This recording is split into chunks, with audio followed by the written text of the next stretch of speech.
We are recapping week 8, giving you our reactions, adding some context to all of the stats and box scores you're seeing for fantasy football. Welcome into the Football Guys Fantasy Football Show. I'm Alfredo Brown, joined as always. I've got Dave Kluge here with me. We're going to go game by game, giving you our biggest risers and fallers from each game of the week 8 NFL action.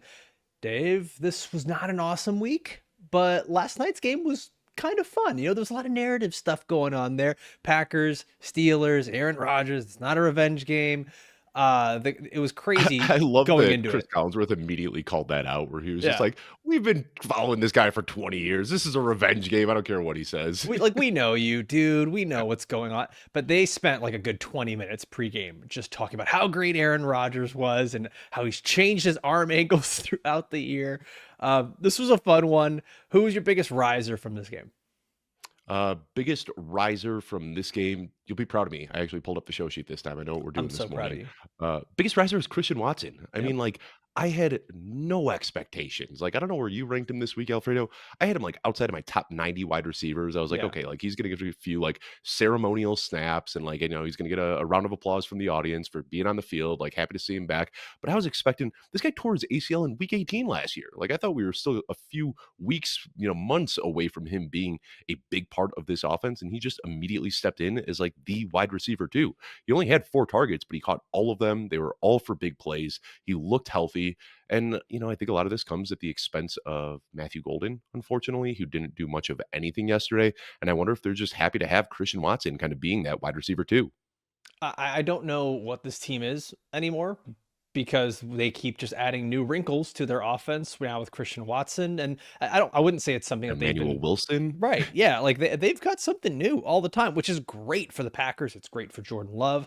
My riser is the guy that nothing has changed throughout the season. It's Tucker Kraft. He has, and Mhm. it's hard to keep rising when you're, I think I put him as a riser because I think he's locked in, just top 3 tight end rest of the year, potentially even the top tight end with the kind of performances he's having. Like, this was the talk all off season, is that he is sort of the George Kittle light. We're there. He's doing George Kittle things. He's the number 1 target on this offense. He's He getting looks more like George Kittle touchdowns. right now than And George George Kittle Kittle, looks like George yes, Kittle. Yeah. yes.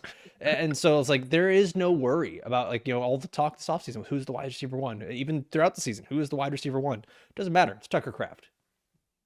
And you do look at this Pittsburgh defense, they give up more yards after the catch per reception to tight ends than any other defense out there. So I think it was a very intentional game plan. Like, let's just give him the ball and let him rumble through the defense. But my goodness, it worked. It was like something like 90 something percent of his catch or yards yesterday came after the catch. It's hard for me to name a riser because I've had him as a top 3 tight end Sure. and I've still got him there. But I mean, yeah, like he is very much so in that elite tier, which like after you see Jake Ferguson coming off of a game with 0 catches and 1 target, it's like that does make me wonder who I'd prefer rest of the season. I think like that may be why he's a riser, is I could put him maybe ahead of Jake Ferguson after this game. But it felt like a fluky game for Jake Ferguson. I don't want to panic there, but I mean, Jake Ferguson has been very much so a volume based play. Like there hasn't been a lot of efficiency. He's gotten in the end zone a handful of times, but Tucker Kraft is doing things out here that like no other tight end in the league is doing.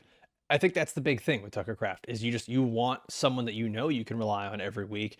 Wherever you drafted Tucker Kraft, that was the steal of your draft. This sets you up for the ultimate success in fantasy football this year. Dave, let's go to your faller from this game. So I've got 2 here. Matthew Golden, who I kind of alluded to. Like it just seems like Christian Watson's role is coming at the expense of Matthew Golden, and also Calvin Austin, who missed some time with shoulder injury. And while he was out with that shoulder injury, we saw the Steelers really lean into this like tight end heavy game planning, where we were seeing Darnell Washington and Jonnu Smith and Pat Fryermuth kind of the focal points of the offense. Well, now Calvin Austin is back out there, but he's not getting the same looks. It really feels like he kind of got pushed to the wayside for Roman Wilson, who is now getting those deep Yeah. downfield targets. And we saw it was just like one impact play after another from Roman Wilson.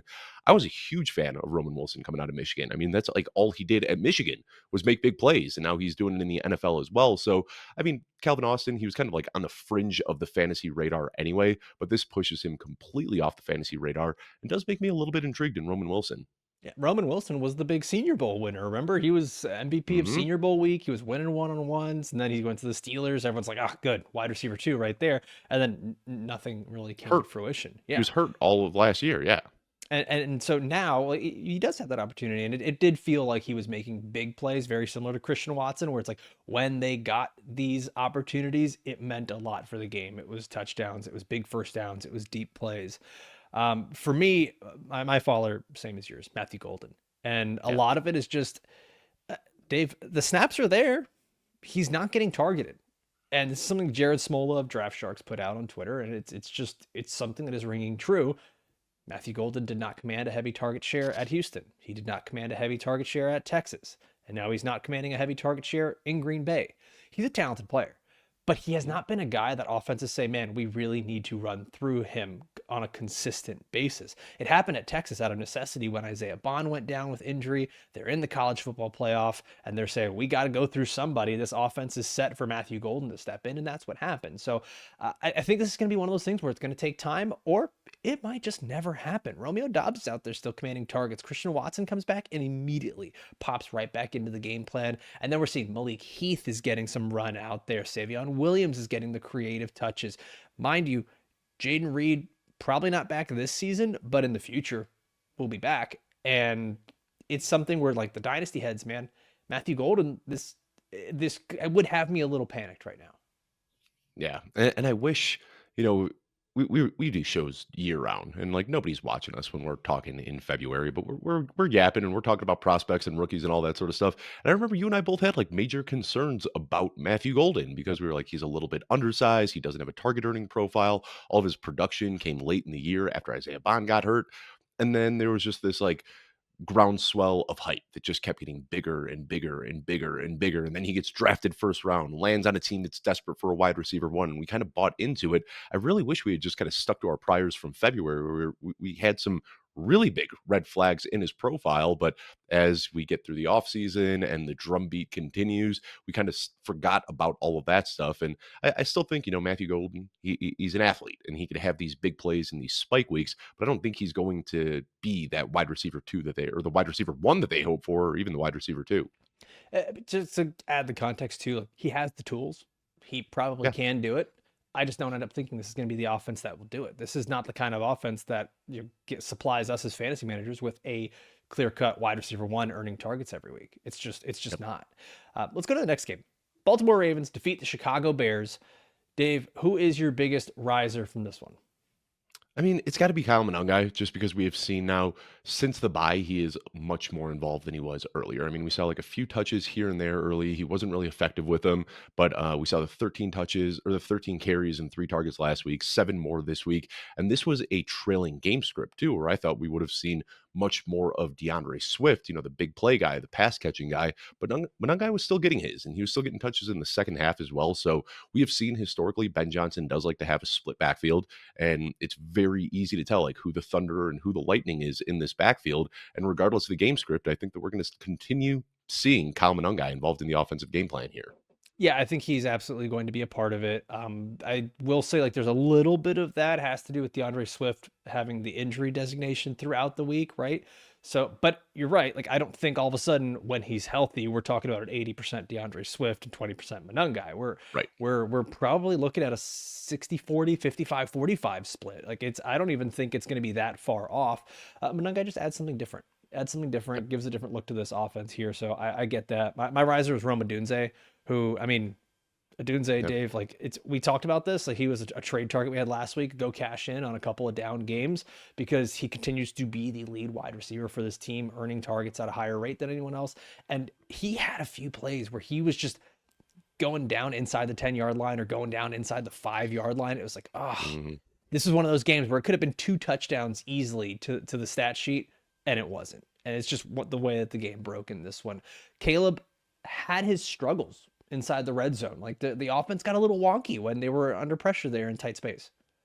Yeah, and Rome also had a drop, which was like very uncharacteristic, like a ball that hit him in the chest that he just couldn't bring in that would have added like another 30 yards to his day as well. But yeah, you talk about Caleb Williams having an off day. He is my faller here. And, you know, we get so anchored to what we see early in the season because we're just like so hungry for football that like whatever happens in those first 2-3 weeks, we kind of hold on to that all season long.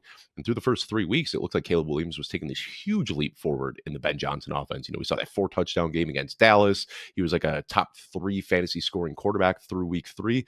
Since there, it has quieted up quite a bit. Doesn't have a passing touchdown in the last 2 weeks. Has thrown 2 interceptions over that time. He has been much better at evading sacks, which I like to see.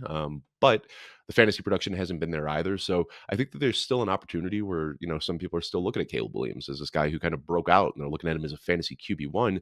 And the reality is that what we saw early in the year might have been a bit more of a mirage. So I'm trying to sell Caleb Williams if I can. I mean, in a couple of my shallower leagues, like 10 team single quarterback leagues, I dropped Caleb Williams and moved on. I picked up Justin Fields in one league. I got Jackson Dart in another.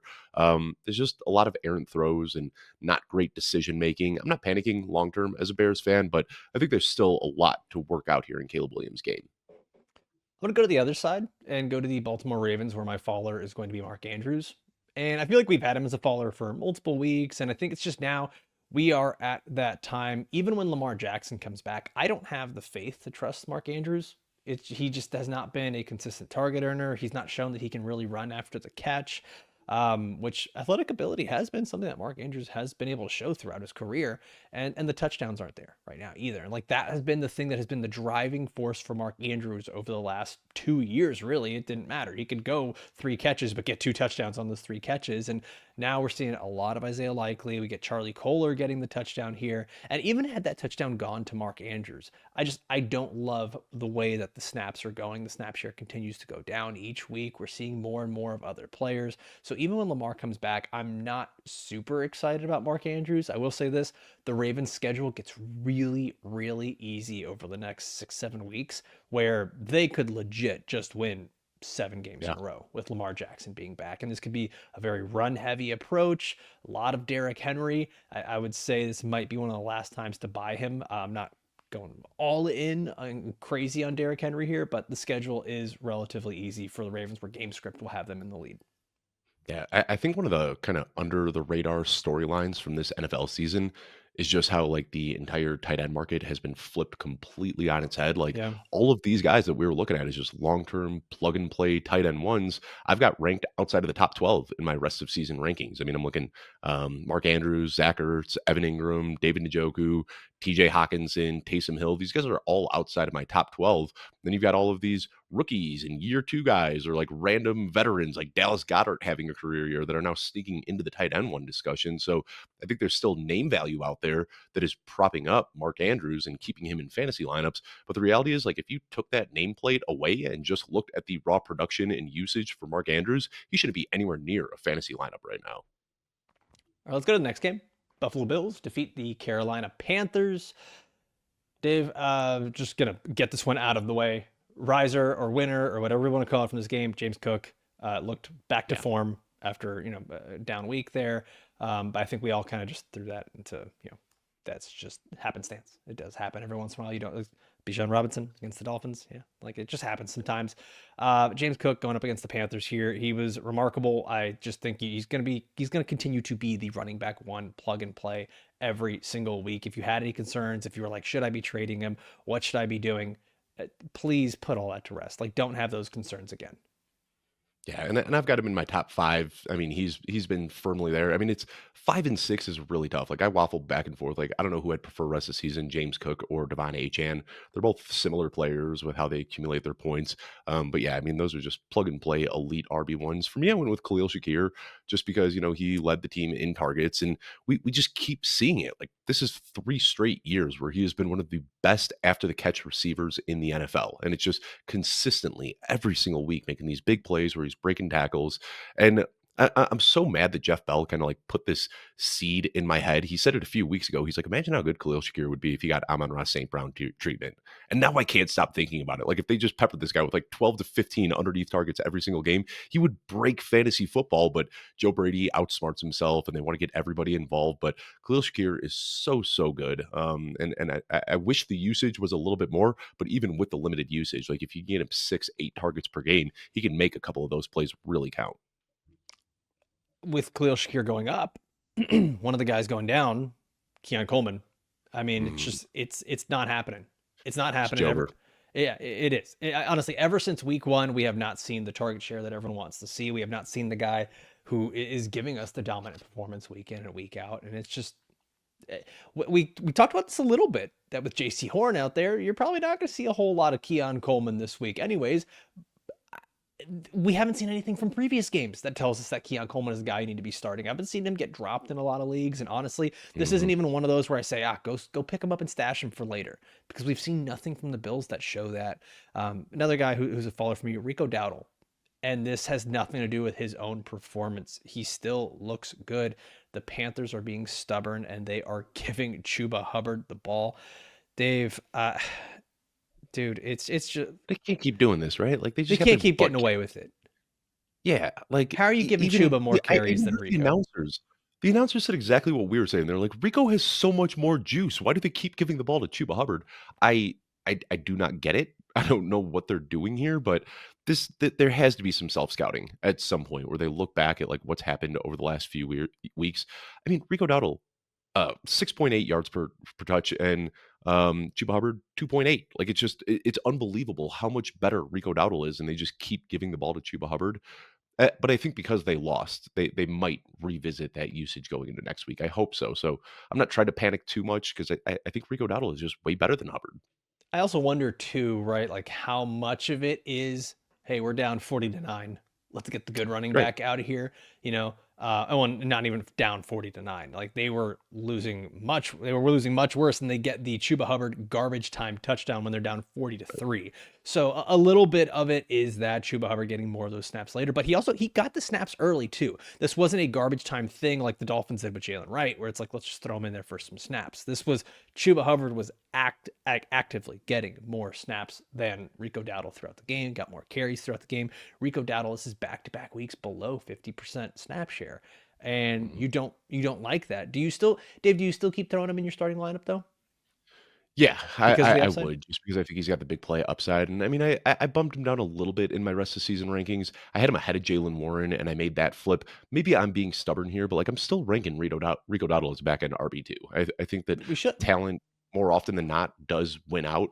So like even though Chuba Hubbard is getting the snaps and the touches ahead of Rico Dowdle right now, I still prefer Rico Dowdle to Chuba Hubbard rest of the season. Who's your follower from this game?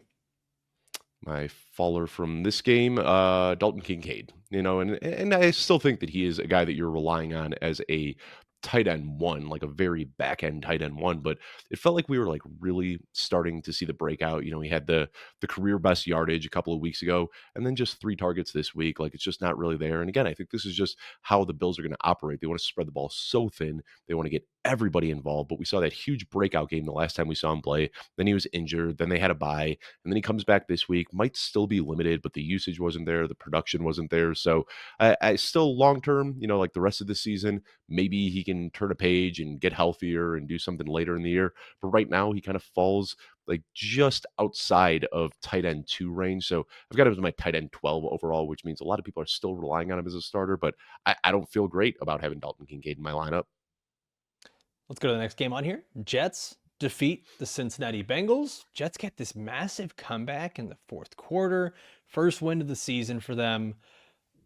Listen, I'm a natural Jets hater, but I gotta say, man, it felt nice to see them get this win.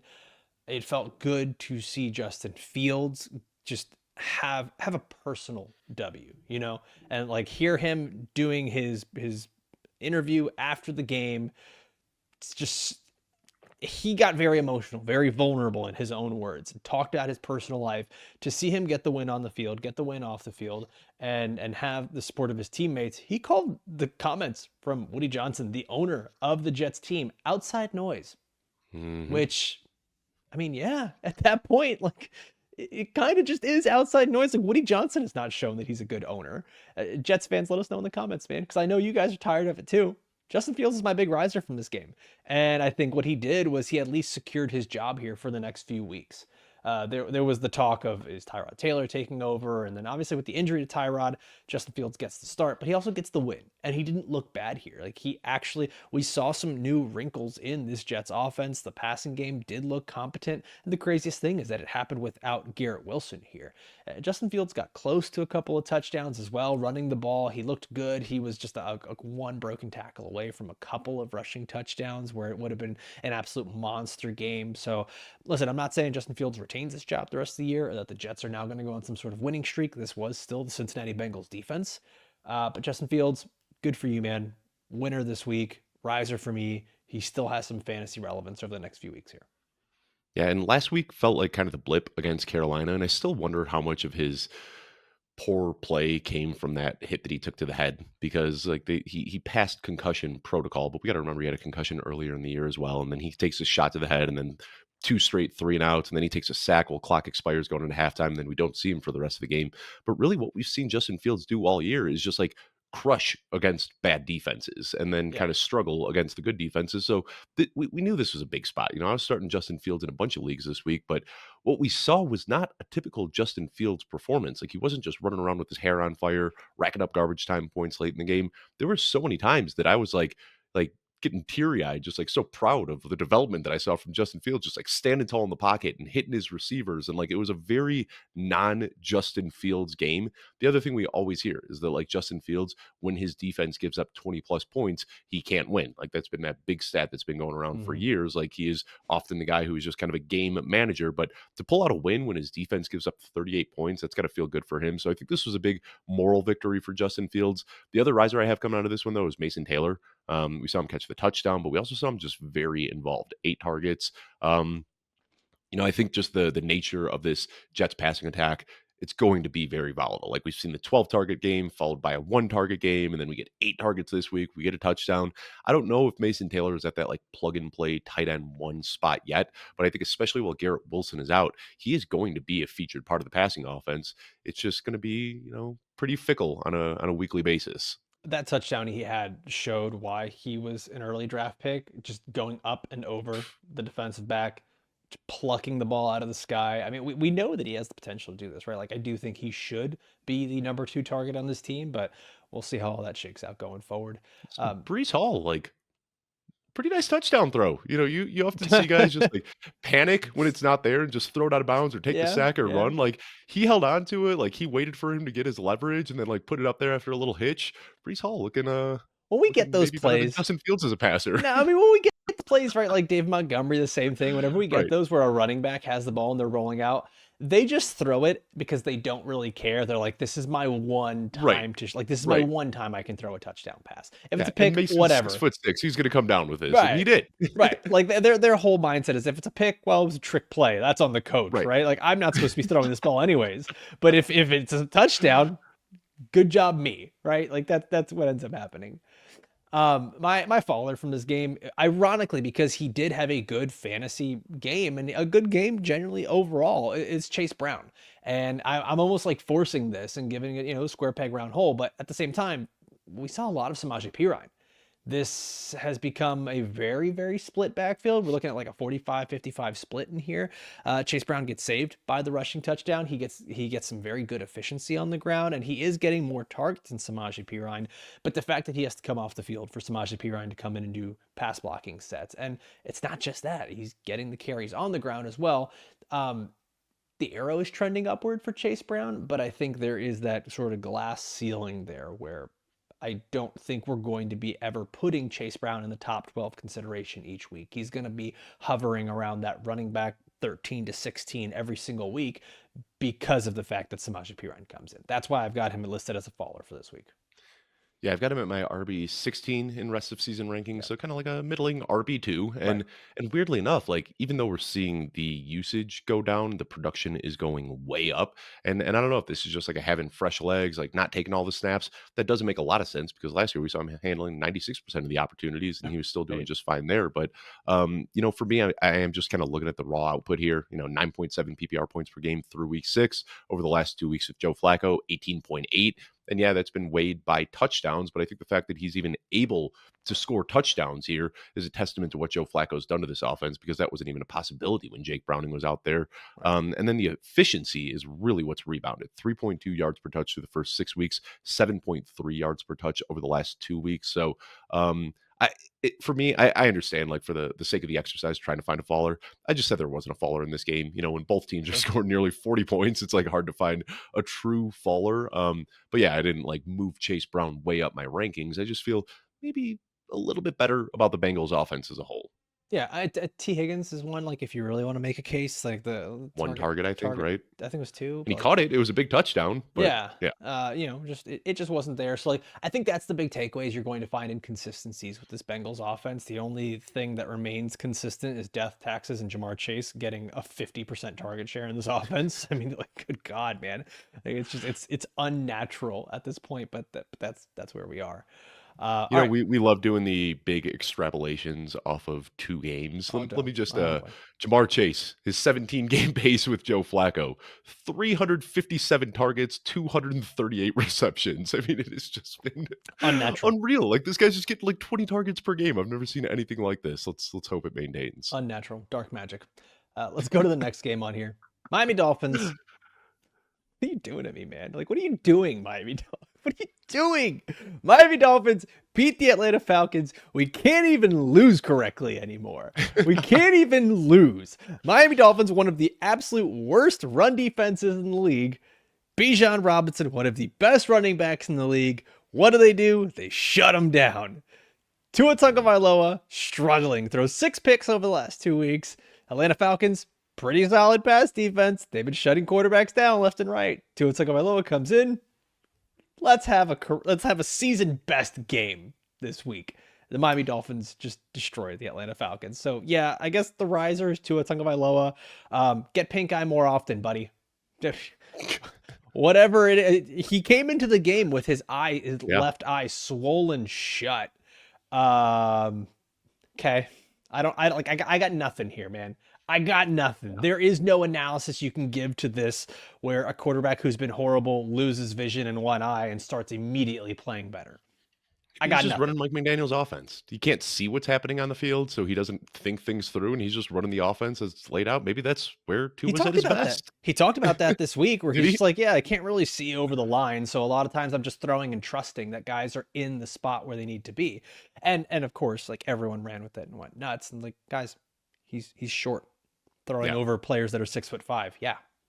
We know he's a timing quarterback. The most impressive play was one where he's rolling out to his left, throws on the run to Malik Washington, who catches it at the 1 yard line, turns and gets the ball in the end zone. Because we don't normally see Tua making these strong-armed, beautiful throws on the run Mhm. like that, and it did look a little vintage. Like it gives you're not gonna know this, but the people listening, it's the Hawkeye meme where it's like, "Don't give me hope," and it's just raining on it. Like, don't give me hope, Dolphins. Like, just let it die, let it Just die. when I thought I was out, they pulled me back in. No, they won't. They won't. I'll buy another hat and cut that. Um, Dave, who was your riser from this game? Ollie Gordon, he looked good, and I was kind of surprised when I saw the initial box score. I thought that a lot of this just like came in garbage No, it time, was but early. it was early, yeah, like, they made it very intentional to get Ollie Gordon going, and he looks good, and, to me, this is what they need, like, I like Devon Achane, he is such a good running back, but he's not a guy I wanna see getting 20, 25 touches per game, like, we saw his best efficiency was early in his career when Raheem Mostert was getting a lot of those hard yards, and then he was able to be fresh and bounce the big plays outside and rip off the chunk plays, and I wonder if that's what they're trying to get back to now, because Ollie Gordon looked really good running between the tackles. Went back and watched his touches this morning. Really impressed with what I saw. So Ollie Gordon, big riser for me this week. The Dolphins did the things this week that they have needed to do all season. Yeah, But the thing is, like, does that work this week because you haven't been doing it throughout the year? Jalen Waddle getting those deep crossers, where I don't know if you've seen it floating around on the socials, but like it is a almost shot for shot identical play to Tua to Waddle for a touchdown in the college football national championship game back in hmm Alabama. So like this is where Tua has succeeded. The deep crossers, getting a really fast receiver to get the defense turned around and flipping their hips and leaving wide open zones for him where he can catch and run. Um, Getting Devon Achane the ball in space, letting Ollie Gordon win in short yardage situations where he needs to. He was plowing through like 3 defenders that were trying to hold him down. Like, this is exactly what the team needed. They played well. I personally don't feel great about that, but they played well and they won. So yeah, I guess I will find some happiness there. Dave, who was I your just had to look it up too because Jalen Waddle. I remember when I was watching that play live, I was like, he looked like he was shot out of a yeah? cannon. And sure enough, I looked it up behind only Saquon Barkley this week for the fastest ball carrier. I mean, like that is very impressive. He got up to 21.35 miles per hour on that touchdown. Jalen Waddle, man, track speed. Yep. Who's your faller from this game? Faller from this game, Darnell Mooney. Yeah, Like yeah, no Drake London. I saw a lot of people out there, which I think was a pretty good take, saying like Darnell Mooney, like low end wide receiver one, high end wide receiver two. Like Kirk Cousins is out here. We've seen that they had a rapport together last year. Like this seemed like a smash spot for Darnell Mooney, and he sure. did nothing. So yeah, obvious faller here. Like this was the smash spot, against a soft defense. Kirk Cousins was back, and he just wasn't even a part of the game plan. Yeah, it really was. Like, Kirk Cousins is my faller, and I don't know like what that even means for fantasy.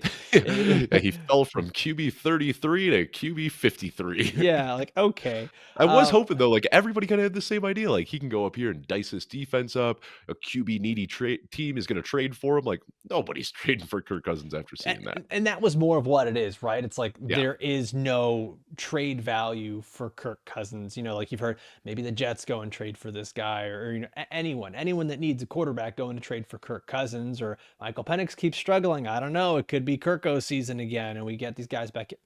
No, I think unfortunately, and that's been like that was the trend with a couple of guys this week. I think we're watching the end of some careers of players. Um, just guys that don't have it anymore. Mark Andrews, Kirk Cousins, like we're seeing the old guys just not in not have it. hindsight, like what were we thinking? Like Kirk Cousins hasn't played like good football in like 3 years. He's like 39 years old, and we're like, oh, Kirk Cousins is going to come out here and look awesome today. Like maybe we all should have thought about that one a little bit harder. Yeah, I yeah, just want to say I'm proud of us for not saying Bijan Robinson is a faller because I'm sure a lot of people today are going to be like talking about Bijan Robinson. It's just a wonk game. They yeah. happen. It's a blip. Bijan Robinson's awesome. Don't even second guess what happened this week. No, it was just weirdness. Next game on here, Houston Texans defeat the San Francisco 49ers, and all the Texans had to do was make sure Nico Collins was not in the game. And naturally, of course, everything starts to work for them.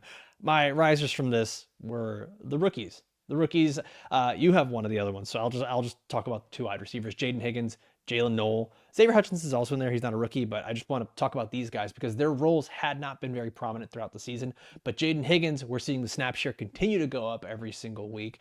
We saw him get a little bit of the Nico treatment, which I wonder what that means when Nico Collins comes back. Same thing with Jalen Noel. Looks great making explosive plays. I wonder what that means when Christian Kirk comes back.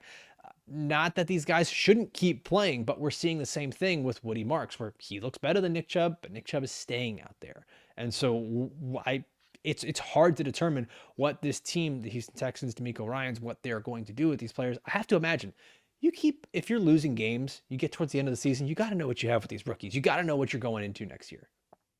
Yeah, and they invested heavily in a lot of these rookies this year, and they're all looking really good right now.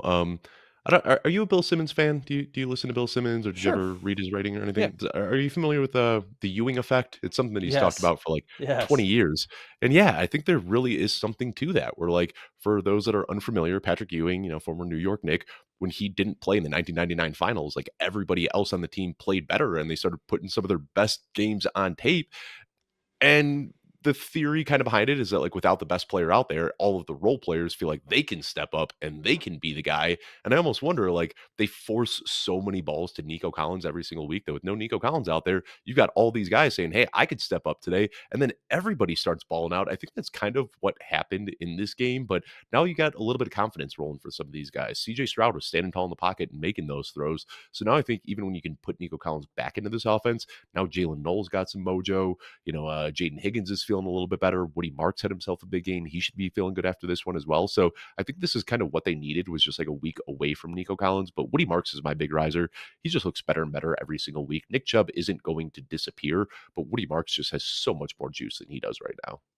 When you're an NFL team, when you find success, I think you want to try to replicate that success as much as you can, Mhm. especially going up against a good team like the 49ers. Woody Marks looked great. He looked great catching the ball. He looked great running the ball. These young wide receivers looked good. It would be malpractice for them to not continue to like not allow the roles to expand for these players. But we've seen that all season with Nick Chubb continuing to go with Xavier Hutchinson, who, yes, he had a good game, but him being the lead guy in the wide receiver room with Nico Collins there. So, And this is another one. yeah, It's not just like Woody Marks isn't just coming in on third down and running against soft fronts. Like they're switching off drives. So they're seeing pretty similar defensive packages, but Woody Marks is averaging twice as many yards per touch as Nick Chubb is. Like at a certain point, you've just got to, let him run a little bit loose because he just looks like a much better running back right now. So we got our risers there. Who's your follower in this one, Dave? Faller in this one, Kendrick Bourne. It was fun. He was here for a good time, not a long time. Mm-hmm. Back-to-back games with 150 yards. There's all this talk about like I don't know if you know, but Mac Jones and Kendrick Bourne are actually best friends. But yeah, Juwan Jennings is healthy now. He's the X receiver. Now the 49ers, I think once they get out of the bye, the hope is that Ricky Pearsall comes back. We've also got George Kittle back in the fold now, looking a little bit better than he did last week. So I think, we're a couple weeks away from the full arsenal of Juwan Jennings, Ricky Pearsall, and George Kittle. And once that happens, Kendrick Bourne is just off the radar. So he's droppable, even though we had a couple of nice weeks there. In the same vein, I'm going to put Juwan Jennings here as a faller, not because he didn't get the snaps or the targets, but because he really has not had himself a good fantasy game throughout this season. And even with other players missing time, it has not mattered. And I know he gets the Derek Stingley treatment this past week, but Ricky Pearsall's on his way back. Brandon Ayuk, the practice window, yeah, it's there. It feels like At some point. Right. Right. Well, it's I didn't even mention Brandon Ayuk, but it's at some point expected we that they're should see going him, to yeah. open it up potentially within the next week, and open up that 21-day window. So with Juwan Jennings, man, like I can't even call it a ticking time bomb because there hasn't really been any sort of production throughout this season. So it's not like we're waiting for him to turn into a pumpkin. He's just a pumpkin that's gonna be, I don't know, a bigger pumpkin, like what do you want to call it? Happy He's an Halloween, injured everybody. pumpkin. I think he's an I injured no, I pumpkin. know he Like, you did see is. I'm not taking away week from 2 that, but you can't rely on he had him. 89. Yeah. He had 89 and a touchdown week 2. I feel like he looked okay. Like he kind of looked like Juwan Jennings in that game. I'm But he not got saying hurt he's at the end of bad. that game, and it hasn't been the same since. That's exactly. I'm not saying he's bad. Right, He has right. not been a reliable fantasy asset and likely won't be going forward. We get George Kittle back. We get Ricky Pearsall back. We get Brandon Ayuk back. It's I just hope not we gonna get Ricky Pearsall back. There's been like no reporting on his injury. It's just like, happen. yep, Some he's still reports hurt. came And out that he should be back again next week. I really hope so. Yeah. All right, let's power through some of these other ones, man, because we still got a few more on here. New England Patriots beat the Cleveland Browns. My risers, Drake May has just set himself as a top 3, top 4 fantasy quarterback week in and week out. He is the quarterback 1 in fantasy right now. He is matchup proof, and that was one of my worries: is will he be a matchup dependent guy where when it's easy teams, he's top 5. When it's not, he's probably hovering around 13, 14, QB 13 or 14. No, it does not matter. Drake May, matchup proof at this point. Dylan Sampson is another riser for me, and that's just simply because of the Quinshon Judkins injury, and we'll see where that takes us. Dave, who are your risers from this game? Travion Henderson, it's so funny all the hand wringing after last week when he had very minimal usage, but yeah, he was back to his 50-50 split and he looked good. Kayshon Boutte, another riser, like just keeps having these big touchdowns, and then Harold Fannin too, who is just like quietly week in and week out, just like operating as the number 1 weapon for the Cleveland Browns. So there was a lot to take away from this game. I got quite a few risers here. My faller, Jerry Jeudy, very similarly to Juwan Jennings, like it's just not happening on a week in, week out basis. From what I saw earlier, Jerry Jeudy, number 2 in routes run, but like wide receiver 53 in fantasy production. It's just great. Or it was 53 in receptions. Like it's just crazy. Nothing is working in this offense for Jerry Jeudy, and a lot of it in the past has been like he does struggle to get open, but this is just his skill set does not work with this offense right now. It does not work with this quarterback. It's been easy to get the ball to the tight ends, easy to get the ball to the running backs, easy to get the ball underneath to other wide receivers, but even the other wide receivers, we're not seeing anything from Isaiah Bond. Jamari Thrash got some play in this game. Yep. We're just not seeing it anywhere, and so I don't necessarily want a lot of players that are attached to this offense. I'll take the running backs and the tight ends for the easy checkdowns. Yeah, and I've got some stats over the last 4 weeks where Dylan Gabriel has started. Harold Fannin and David Njoku, and mind you, David Njoku missed a game in this stretch. David Njoku and Harold Fannin have combined for 34 receptions, 324 yards, and 4 touchdowns. All of the wide receivers combined for Cleveland, 23 receptions, 283 yards, and 0 touchdowns. So you've got David Njoku and Harold Fannin on their own, even with Njoku missing time and being injured during this stretch, outperforming all of the wide receivers in Cleveland. Like this is just nobody matters in this offense besides the tight ends. Yep. Dave, your faller. Quinshon Judkins, only because he got Injury. hurt, left with a shoulder injury, quickly declared out. Shoulder injuries, they vary for running backs. He might be able to play with a harness or something next week. He might miss some time, but either way, an injury when you're a top 10 running back, that's going to knock you down the rankings a little bit. Next game on here, Philadelphia Eagles defeat the New York Giants. And my riser from this was Saquon Barkley. We finally got the week that we have been hoping for. He did leave the field a little limpy, and he did talk about that had the game not been out of reach, he would have returned. Groin injury. They've got the bye week coming up. They're going to let him rest. AJ Brown said the same thing after last week's Okay. game. I just Okay. want to say, these guys Okay. always they can play through it. They always say Well, that they have a after bye the game, week. and then yeah, true. Then they wake up Monday and, it's a little bit tighter. I do like the bye week after. I'm not panicking. I kept Saquon Barkley exactly where he was in my rankings. My riser, though, Tank Bigsby. Like, there was so much. Like, we saw A.J. Dillon early in the year. Then we saw Will Shipley. Tank Bigsby, very clearly the running back, too. I don't know why they just put him on ice for like 6 weeks after trading him. Like, he made it through training camp. He was healthy, and then he just decided to slow roll it for a month and a half. But the clear RB2 there and looked really good with his opportunities. And then, of course, Tyrone Tracy. We saw he had 15 opportunities after Cam Scatterbo got hurt. Devin Singletary had 3. We saw what this backfield looked like last year with Tyrone Tracy and Devin Singletary. Tracy emerged as the very clear, obvious workhorse in this backfield. So we saw him giving us RB2 production last year, and now this is a better offense than it was last year. So I'm operating under the assumption that Tyrone Tracy is like a top 20, top 24 running back going forward. Yeah. My follow from this is going to be the Giants offense, though. This is, yes, I know Yeah. Tyrone Tracy is going to be a guy you can probably flex into your lineups. Jackson Dart has been a fun streamer. The offense and the team was visibly deflated after losing Cam Scatterbo for what does appear to be the season. That was a They rough, confirmed this morning, yeah. that was a rough looking ankle injury. Hoping he's back, makes the recovery for next year. But yeah, Giants offense, I think it's just you lose a little bit of that juice. And for all the intangibles that no one ever wants to talk about because it's not a stat, it's not seen on film, there is something for what a player like that does for the vibe of a locker room.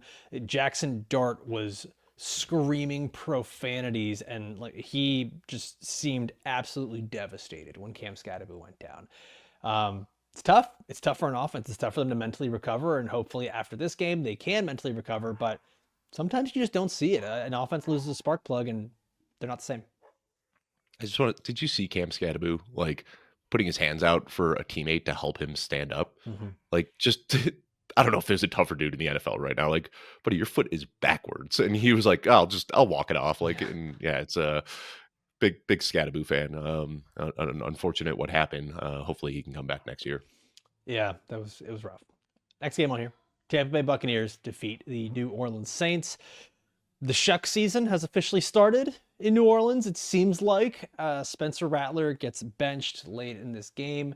Tyler Shuck does come in, and I don't think we can totally look at what he did in this game and say it's good or bad. I think he looked fine for what he needed to do. He showed some zip on the ball. He showed the ability to extend plays with his legs. He took what was given to him. And a lot of this was the Bucs were up big. It's late in the game. We're going to play a little prevent. We're going to drop our guys back, play a lot of off coverage, and let you just get some quick hitches underneath. And that's a lot of what ended up happening with Tyler Shuck here. So I want to see him again next week. But we have entered this era here where he was spreading the ball around pretty evenly, Dave.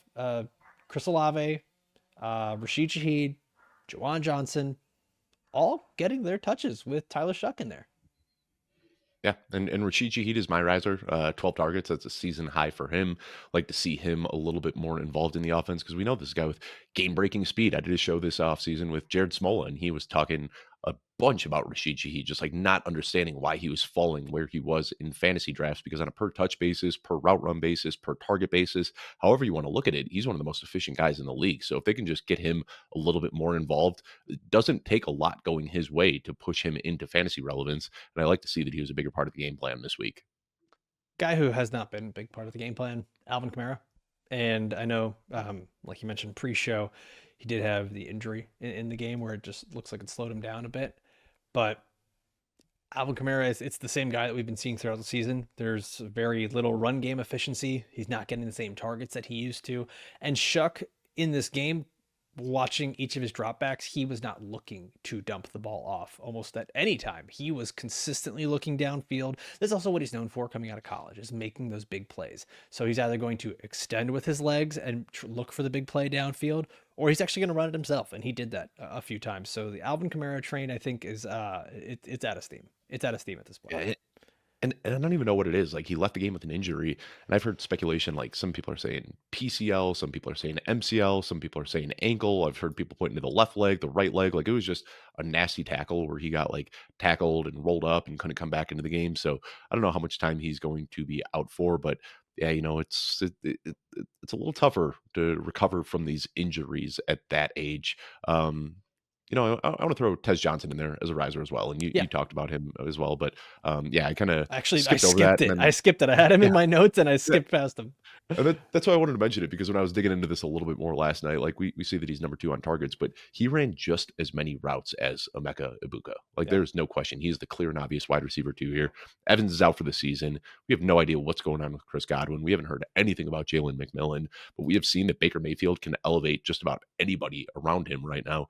And if Ted Johnson is a full-time player on this offense, that's a guy that like I moved. He was the biggest riser in my rest of season rankings. I moved him up like 40 spots, like just immediately into the wide receiver 3 discussion.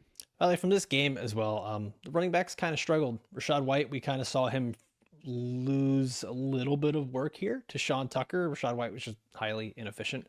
So just something to keep note of. I think he's still going to be a starting running back as long as Bucky Irving is out, but I wonder how production much might of that had to do with it just being like a 3-score game that they just it, started it, giving the it ball to did. Sean Tucker late. No, it wasn't just late. Like it did happen a little bit earlier where Rashad White was just looking a bit inefficient. And when they couldn't ice the game with Rashad White, Sean Tucker had to come in there and kind of keep it going. It wasn't like a big difference, like a big disparity, but Sean Tucker just looked a little more explosive at that time. Let's go to, we got 3 games left here, Dave. Denver Broncos beat the Dallas Cowboys. Denver Broncos are an enigma, man. Like I got no idea what they are. No idea. It was what they're very much like the Dolphins. Some weeks they look like a very well-oiled machine that can beat anyone. Hmm. Other weeks they look like an incompetent offense that does not have the playmakers or a quarterback who can create. Going up against the Dallas Cowboys, I think is kind of a cure-all because they are not a good defense. You are required to pass the ball a lot and try to put up points against the Cowboys. My riser from this one is Troy Franklin, who just is continuing to get targets. It's been one of those things where we've always said, Sean Payton offense, right? Like the running backs are going to change, the wide receivers are going to change, but Troy Franklin has sort of emerged as this number 2 wide receiver in this offense. Now, what that means, probably not a lot for fantasy. Like he's going to be one of those guys you can plug in as a wide receiver 4, as a second flex in certain weeks. It'll be matchup dependent. But Troy Franklin, getting some of those early looks from Bo Nix, and you can see the familiarity between them, coming out of Oregon together. Yeah, and my faller kind of works in line with Troy Franklin being a riser, which is Marvin Mims. We saw him starting to heat up over the last couple of weeks, running more routes, getting more involved in the offense, and then just a complete afterthought in this one. But lots of risers from this game, and I'll try to keep it to 2. But Bo Nix, we saw him playing a great game. That's back-to-back huge performances from Bo Nix, much like we saw last year. And then RJ Harvey, still in a split with J.K. Dobbins, but had a ton of touchdowns in this game. Like saw him ripping off the big plays, doing things that we haven't really seen from this year. So we say it all the time with these rookies. Like you need to exercise some patience. These are second half of the season plays. And I do wonder now with RJ Harvey looking as good as he did in this game, if we start to see that role grow a little bit over the second half of the season. Yeah, what's crazy is that like the touches and snaps didn't really change all that much. It was a similar workload that we have seen in previous weeks. It was just the explosive plays. And when you get those explosive Right. plays, that's when the coaches are saying, okay, let's get this guy a little bit more. J.K. Dobbins also looked good though too. Like it's not something where like Right. one looked good and one looked bad. So I'm gonna be forever the pessimist with Sean Payton, but we got to pick some winners and risers and fallers from this here. So I totally get it. I'm not overreacting to the Cowboys either. Like everybody for Dallas had a bad game, but Sure. this is just a really tough matchup. I'm trying not to overreact, so kind of keeping everyone stuck in my rankings as is, and just chalking this up as a weird game. Yeah, I think for this one, even though it was a weird game, my faller was Jake Ferguson, just because it kind of shows like he's not Yeah, going to be, target proof. where he is going to absolutely be the number 2 guy in the pecking order, or even the number 3 guy in the pecking order. Granted, could be just a wonky game, but in a game where the Cowboys are losing, there should be more passing. I did expect to see a bigger Jake Ferguson role. So it's less of him playing poorly and me expecting this to go on, and more of just like, cool, he's not totally game proof or match a script proof or anything like that. Dave, your faller from this one? Faller from this one is Marvin Mims. I already mentioned that he just kind of got phased out because we see Troy Franklin doing more things. Yeah. Okay. 2 games left here. Indianapolis Colts beat Tennessee Titans. Just insert team, and they defeated the Tennessee Titans. Sorry. It's just going to probably happen that way every week. And that's why my riser is Tyjae Spears. We've just seen him be on the field more when the Titans are in passing situations, which start the game, they're in a passing situation. Let's just say that. Tyjae Spears is going to continue. The workload has shifted where Tyjae Spears is out there getting the more valuable touches. He's really the only spark of the offense. When they're in the passing situations, he's getting more snaps. It is what it is. Tony Pollard has not looked great. He didn't have a bad game here, but it wasn't anything that was notable for fantasy. Like, I don't even think he is a trade-worthy candidate for NFL purposes at this point. The Titans seem like they're kind of stuck with him. So Tyjae Spears, Dave, we've talked about him. I think he just kind of sits in that weekly RB3 category where you can flex him if you need to, and PPR leagues, he's a good PPR scam. Yeah, and you might even be underselling it. I think right now RB3, but like I could see him developing into more of like an RB2 as the season goes on because such a talented player, and like we'd have to see a complete fall off in thing. snaps for Tony Pollard. That's the only thing. Is it's there's these kind of annoying incumbents, the Nick Chubbs, the Tony Pollards that are just there. The Chuba Hubbards. Yeah. Yep. I mean, I feel like we yeah. had the same conversation today about so many different backfields that are all kind of the same conversation. That's it. frustrating. Like Tyjae Spears is like the young guy with juice right now. Like, just give him more touches. He looks awesome. Yeah. This one. Ugh. Anyways, I know Tony Pollard's your faller, so I mean it feels like a natural So place we to go already to. knocked From there. that out. Yeah, I don't have too much to talk about. He just doesn't look good, and this is like literally, I keep looking at the yards per touch. This is another one where Tyjae Spears is just averaging twice as many yards per touch, and I understand like Tony Pollard does get some of the early work and see more loaded boxes, but like Tyjae Spears is a well-rounded, very good running back, and we can see what he can do with larger touches. Riser from this game though, it's Michael Pittman, like very quietly just having this wide receiver 1 season. He's a wide receiver 7 right now in fantasy scoring. And my goodness, that touchdown catch that he had was unbelievable. Like, I don't know if you saw that one, Alfredo. Like, he caught it with one arm. He caught the He other also guy's caught arm as the well. defender. Yeah, like, he just caught the ball and the defender and Caught a just like, body. took them both down into the end zone. Like, he is one of those guys that, like, we got to remember a couple of years ago, we were talking about this guy, like the huge breakout, talked about him as wide receiver 1. Then last year, he's dealing with so many injuries. I can't even remember them all. I know the back was one, but he had other injuries on top of that. And I think that we just kind of forgot how good he is when he's healthy. And now he's operating as the lead target earner on one of the league's best offenses. And I think people still have it in their mind that like, he's this wide receiver 3, whatever. And like, no, like he is playing awesome football this year. I mean, the Colts are playing awesome football this year. Like I debated who to put as my riser from the Colts, and it's hard to because like they've just all been so good. Like Daniel Jones is now established as a top 8 or 10 fantasy quarterback every single week. Jonathan Taylor, running back 1. I mean, everyone on this offense, Tyler Warren continues to be a starting tight end for fantasy every single week in the top 8 discussion. It just is what it is. I think what we're going to see and what we have seen is a little bit of back and forth between Josh Downs, Alec Pierce, whoever gets the hot week or gets the touchdown that week. I will say this, Alec Pierce looked very good. Not that he hasn't looked good throughout his career, but it's the earning of targets is getting a little more consistent for him. And Daniel Jones is finding some comfort with him. So it hasn't been one of these things like we've seen in Daniel Jones' career where he can only hit the slot and only like you get just hyper targeted to one player. He's spreading the ball around. It looks good. It's highly impressive. But my takeaway from this one, the faller, Chig Okonkwo, and once again, not really a talent thing, but the snaps aren't there as much as they used to be. The targets are not there as much as they used to be. 4 targets in this game. Helm catching the touchdown. That's what I was going to say, man. Gunnar Helm has become the guy who is out there nearly as much as Chig Okonkwo. And you'd think, no Calvin Ridley, no Tyler Lockett. Let's funnel these targets to one of our best players in the team. And it's just not quite there. And this is one of those where like I go back to where I say, yes, it's a talented player, but because of the environment, maybe it's just not going to happen.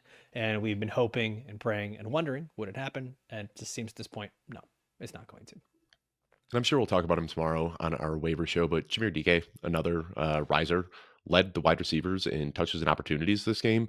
We saw that like big touchdown 2 weeks ago, and that was coming off just 4 targets. I thought it was like kind of fluky, but here he is. A guy who was drafted relatively early in round 4.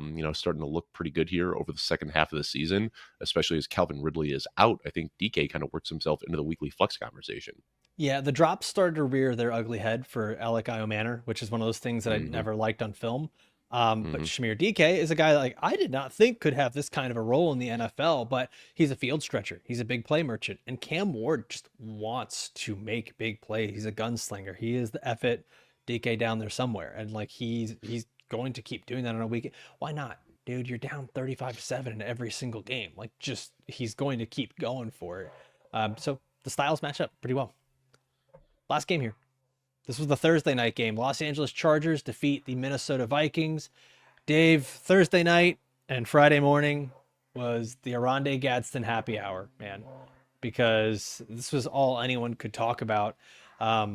If you picked him up on waivers many weeks ago when we talked about him, congratulations. You got yourself a stud tight end right now, because that's how he's been playing. I'm still curious to see how this offense continues to shake out. We get the very weird 0 target, 0 reception game for Quentin Johnson here. Dave, I see you getting misty-eyed. I understand. It's I'm fighting for my life. I got a sneeze stuck in my nose for like 45 seconds, and it is not coming out. I'm just watching you like someone's cutting Oh. onions, man. Oh my goodness. Like, it's just like sitting right here in my nose. Sorry. Don't worry, I'll continue to filibuster. But Aronde Gadsden, I plug and play starting tight end every single week. I don't think we need to do the thing where it's matchup dependent, or do I have another guy? He's your starting tight end every single week. And if you went out and you drafted the guys like Travis Kelce, Mark Andrews, any of those, David Njoku, and you're wondering, okay, who do I play each week? I'm doing my best to put one of those guys in a trade, package them for something else, and go get better at other positions, and just let Aronde Gadsden keep being your guy at tight end. The upside is there. The floor is there every week with targets and a good Justin Herbert passing offense. That's the kind of move I want to make here. Yeah, I kind of brushed this off last week, thinking that it wouldn't be able to maintain. But then after watching it happen again, I mean, it's coming at the expense of Quentin Johnston is really what's happening, is they just kind of dropped Aronde Gadsden right into Quentin Johnston's role. Well, and so Trey Harris is jumping out there too. It's Yep. like everything Yep. that Quentin Johnston was doing, they're like, okay, well, we've got Gadsden and Harris that can also do that. And now you got Lad McConkey back in his role where he's averaging over 10 targets per game and 19 fantasy points per game. The weird thing is Keenan Allen played 24% of the snaps. Like, it was so weird to see him just like completely phased out as a full-time player, but they've got all of these good young players. So yeah, I didn't want to do the thing where I like, just very incrementally move people up in my rest of season rankings. Like, I saw enough from Aronde Gadsden. I've got him ahead of Sam Laporta. I've got him ahead of Kyle Pitts, Harold Fanning Jr., Dalton Kincaid, Travis Kelce, all those guys. I mean, he is a top 8 tight end for me going forward. I faller from this game, Jordan Mason. This was not keep patting themselves in the back, but like we talked about this when he had his big game. And this was the idea, is trade away Jordan Mason. He's got the big workload right now. He's got an easy matchup. The matchups get harder. Jordan Mason was very decent. It's weird to say very decent, but he was quite okay when he was in San Francisco. He filled in admirably for the Niners when Christian McCaffrey was out. This has not been a guy throughout his career this is a runaway talent, absolute RB1, need to start him every week. He gets the opportunity here with Minnesota. The offense hasn't quite been what we've wanted it to be. Aaron Jones is back, and Jordan Mason did not look good in this game against the Chargers. And yeah, the Chargers have been a decent defense, but running backs have also been able to score against the Chargers, and Jordan Mason just isn't there. The role is sort of phasing out here, and depending on what happens with JJ McCarthy, I wouldn't be surprised if we're back to JJ McCarthy starting, Aaron Jones getting his checkdowns over and over and over, and Jordan Mason, I don't want to say gets phased out, but gets relegated to here's 8 to 10 touches a game, go get us some tough yards, and sort of do the Samaje Perine thing. Like, I can very much see a Chase Brown, Samaje Perine type split here in Minnesota. Oh my God, was I about to say a worse offense in Minnesota than a Joe Flacco led Bengals? Maybe. But yeah, Maybe, yeah, yeah. it is. Yeah, I think, and I will say, like, this game, I think a lot of it came because of game script. Like, this was a game script that is not going to favor Jordan Mason, but just the fact that he can get Is GameScript going to completely favor pushed them out of a game. ever? That's what I'm wondering. Yeah. So, like, you might have a handful of good weeks here and there, but I think they're going to be very tough to predict. This is one of those frustrating, shape shifting committees on a weekly basis. It's going to be really hard to ever really fully peg down. So, yeah, I mean, Mason was a big, big faller for me. And again, we talk about this early season bias all the time. Like, what happens in the first 4 weeks seems to carry like 10 times more weight than whatever happens over the rest of the year.